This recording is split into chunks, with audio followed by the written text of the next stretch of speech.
আমরা দল মত নির্বিশেষে সকলকে নিয়ে পথ চলব। মেহেন্দিগঞ্জে ইফতার মাহফিলে রাজীব আহসান এ কথা বলেন। বিস্তারিত থাকছে ইউসুফ আলী সৈকতের প্রতিবেদনে।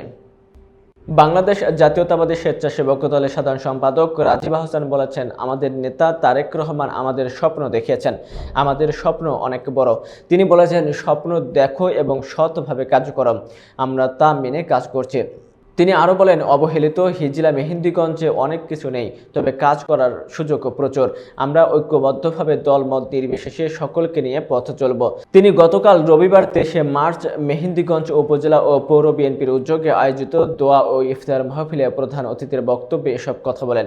অনুষ্ঠানে সভাপতিত্ব ও অতিথিরা সরকারি পাতারহাট আরসি কলেজ মাঠে অনুষ্ঠিত এ দোয়া ও ইফতার মাহফিলে সভাপতিত্ব করেন মেহেন্দিগঞ্জ উপজেলা বিএনপির আহ্বায়ক গিয়াসউদ্দিন দীপেন।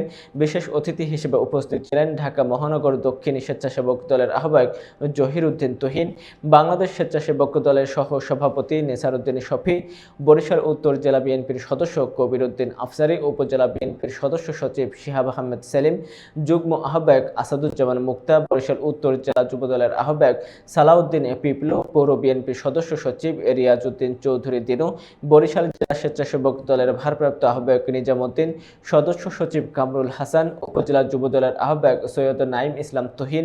অনুষ্ঠানটি সঞ্চালনা করেন মেহেন্দিগঞ্জ উপজেলা স্বেচ্ছাসেবক দলের আহ্বায়ক মাহমুদ খান। বিশেষ মোনাজাত সংক্ষিপ্ত আলোচনা শেষে সাবেক প্রধানমন্ত্রী বেগম খালেদা জিয়া, বিএনপির ভারপ্রাপ্ত চেয়ারম্যান তারেক রহমান সহ দেশ ও জাতির কল্যাণে বিশেষ মোনাজাত অনুষ্ঠিত হয়।